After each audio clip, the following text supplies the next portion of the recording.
Amigos míos, mis hermanos, hoy pongo un nuevo grano de mostaza.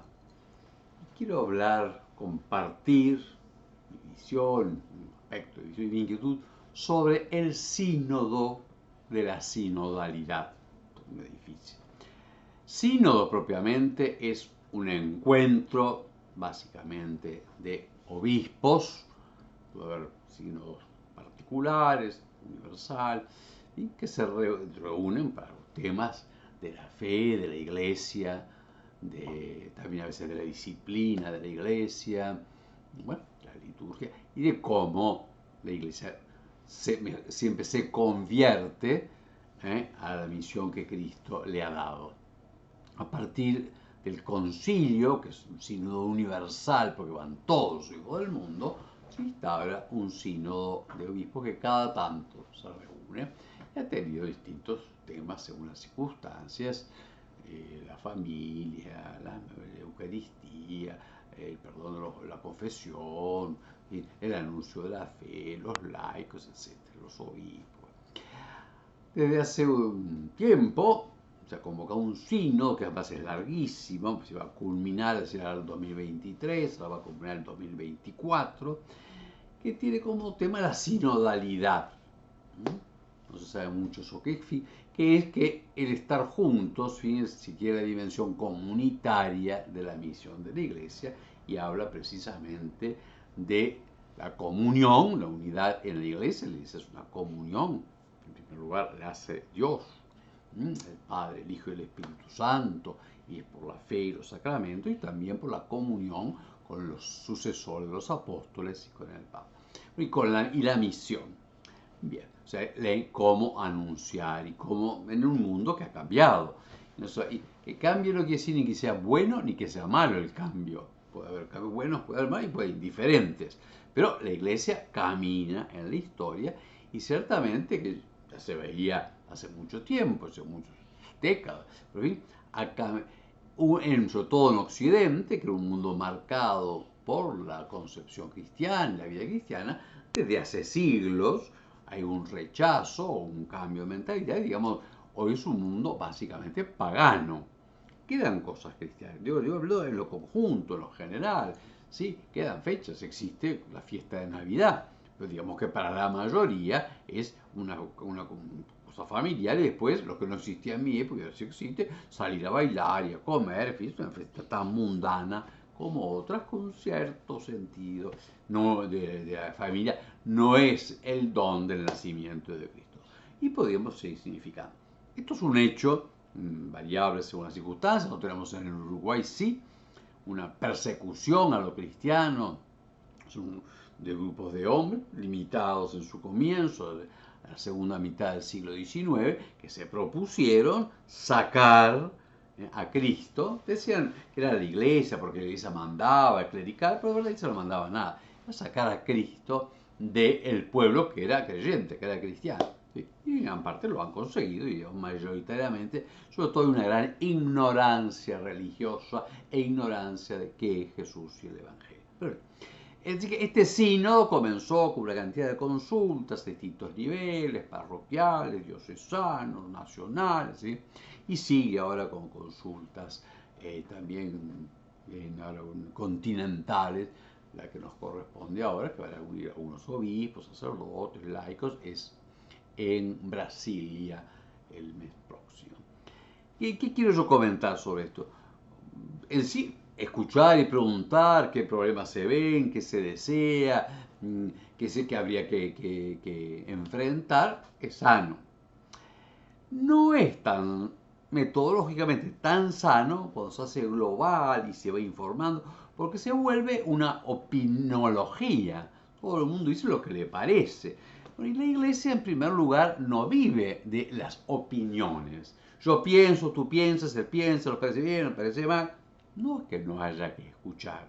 Pero la iglesia, en primer lugar, vive de escuchar a Dios. Y la iglesia tiene una verdad que Dios ha dado, que por cierto tiene que pensarla, tiene que ver cómo la explica a los hombres en distintas circunstancias. Una cosa era enseñándole el Evangelio a los guaraníes, y otra cosa es a la juventud cibernética y que tiene los enchufados los oídos y que oye lo del mundo entero, por supuesto, y que esté influida, estamos todos influidos por una avalancha de ideas que se imponen. Pues, uno puede decir que se impusieron, el Imperio Romano la suya, fíjate, pero que se impone. Hoy es una imposición pensar casi, no sé si mayoritariamente sí, que el aborto es un derecho. Bueno, yo pienso que no. No solamente pienso, no es un derecho. La mujer tiene derecho a ser comprendida en, por ejemplo, una problemática que puede tener con respecto a un hijo engendrado que está en su seno, y puede tener distintas problemáticas. Tiene que ser hecho escuchada, acompañada, pero no es un derecho natural de la mujer matar, ni de los otros matar porque ella lo pida y contribuir a matar al inocente. No, no es sujeto a opinión. Opinión puede ser cómo se le ayuda, cómo se le, si puede tener el hijo consigo o no, por las circunstancias, una cantidad de cosas.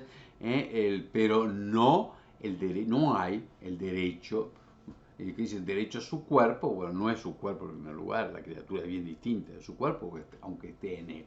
Pero bien, puse ese ejemplo como puedo poner una cantidad de más. Entonces digo, todos estamos influidos, porque además se legisla así, se nos impone y se habla, y se pone. Bueno, la iglesia tiene que entonces enfrentar esa realidad. Los cristianos, en primer lugar, para nuestra propia fe, para ser coherentes, creemos o no en Jesucristo, que es camino, verdad y vida. No es si me gusta, si me atrae, eso es una cosa que puede gustar o atraer a mucha gente, pero ser cristiano y ser cristiano católico es recibir el don del anuncio de la palabra de Dios, recibirlo y acogerlo en el seno de la iglesia, la que cree y en ella trabajamos nuestra fe. Entonces, en ese sentido, este sínodo, que es una gran opinión, aún sobre la iglesia, uno ve como falta lo principal: atender al llamado de Dios, la conversión de la mente, del corazón, de las costumbres, en un mundo en que la lujuria casi es el valor principal, la satisfacción de deseos, en fin. Entonces, digo, este signo encuentro yo, y pido por eso más que nada por comentar la actualidad en la iglesia, pero también pedir la oración y la conversión, porque un poco se juega a la iglesia opinando sobre todo. Habría otro tema a hablar, hay muchos, ¿no? Pero los principales no están, que es nuestra conversión, y que el cristiano tiene como modelo al mártir, o sea, el que muere por la fe en Jesucristo. De tal modo cree que Dios es verdad, que Dios lo ha amado y que le da una vida nueva, que muere, antepone, aún si es necesario, y de alguna forma siempre va a ser, no siempre va a ser en sangre, pero antepone un bien relativo, importantísimo, como es el caso de la vida, sobre la adhesión y la comunión en la alianza con Dios, que Cristo ha sellado con su sangre, con su muerte, con su resurrección, con su glorificación. Entonces, encuentro que tenemos que pedir para que los pasos siguientes, para que los obispos, para que no se... Y bueno, y en los fieles, claro, después cada uno opina y en los grupos son grupos de opinión, a veces de presión, se crea una idea de que la iglesia es como la opinión pública, es la opinión eclesial, y bueno, la iglesia no, la iglesia nace de la obediencia, de la fe de todos los cristianos. Cuando pedimos el bautismo, crees en Dios Padre Todopoderoso, Creador del cielo y de la tierra, crees en Jesucristo, su único Hijo, nuestro Señor, murió, resucitó, crees en el Espíritu Santo, crees en la Santa Iglesia Católica como el camino y el don de Dios, ¿no? Y eso tiene después todas sus consecuencias. Entonces hay que creer lo que la Iglesia cree, buscar vivir. No es que tengamos que ser perfectos, tenemos que buscar, porque Jesús dijo, ser perfectos como el Padre Celestial es perfecto, pero sí que nuestro camino es la santidad. Y lo que no va contra la palabra de Dios es pecado. no tenemos por qué justificarlo, tampoco desesperarnos, buscamos la misericordia de Dios, la conversión, pero no hacemos que porque todo el mundo lo hace o lo diga, se vuelva malo el bien. Pidamos por la iglesia, este es un momento crucial, difícil.